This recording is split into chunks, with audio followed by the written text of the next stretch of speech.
ভয় পেয়েছেন? আমার দিকে তাকাবেন না। তাকালে আমি যা আপনাকে বলবো তা বলতে পারবো না। আমি জানতাম আপনি আসবেন, কিন্তু শিওর ছিলাম না। Thank you. প্রত্যেকটা মানুষ কি জানেন, অভ্যাসের দাস। আপনি আপনি ভেবেছেন আমাকে শুধুমাত্র কাগজের কলমে আপনার ওয়াইফ। আপনি ধরেই নিয়েছেন আমার সাথে প্রেম করা যাবে না, আমাকে ভালোবাসা যাবে না, আমার সাথে বন্ধুত্ব করা যাবে না। আর আমি আমি মনে প্রাণে বিশ্বাস করে নিয়েছি আপনি আমার স্বামী।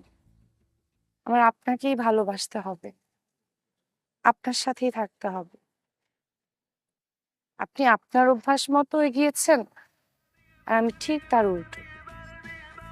আমি ভেবেছি আপনি আমার স্বামী, আমি আপনাকেই ভালোবাসবো, আপনার সাথেই সংসার করব, আপনার সাথেই থাকবো।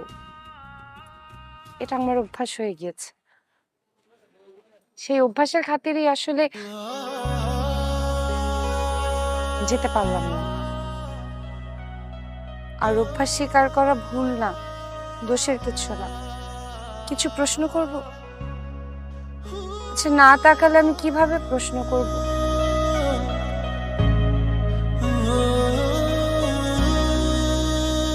আপনি কি চান আমি এখান থেকে চলে যাই?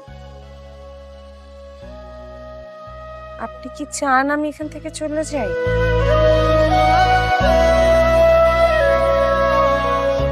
আপনি কি চান আমি রোজ রোজ আপনার জন্য রান্না করি? আমাকে কি আপনার একটু একটু ভালো লাগতে স্টার্ট করেছে? একটু একটু। আপনি কি আমাকে ভালোবাসেন? আমাকে ভালোবাসেন? It's okay. আমি তো আপনার গার্লফ্রেন্ড না, যে কোনো মুহূর্তে ব্রেকআপ হয়ে যাবে আর আমার এই মুহূর্তে আপনার কাছ থেকে এতগুলা ভালোবাসা লাগবে না। আমি আপনার স্ত্রী, সারা জীবন আমাদেরকে একসাথে থাকতে হবে। অল্প অল্প করে ভালোবাসেন, কিন্তু একটু একটু করে আমাকেই ভালোবাসবেন তো।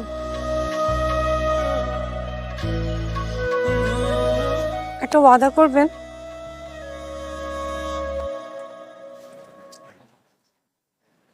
প্লিজ, আপনি আমাকে ঠকাবেন না।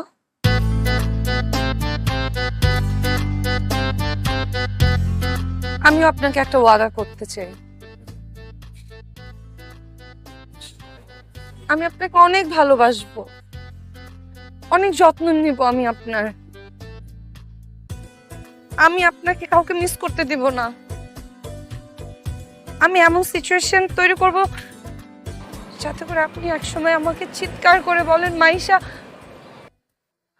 আমিও তোমাকে ভালোবাসি। বলবেন তো?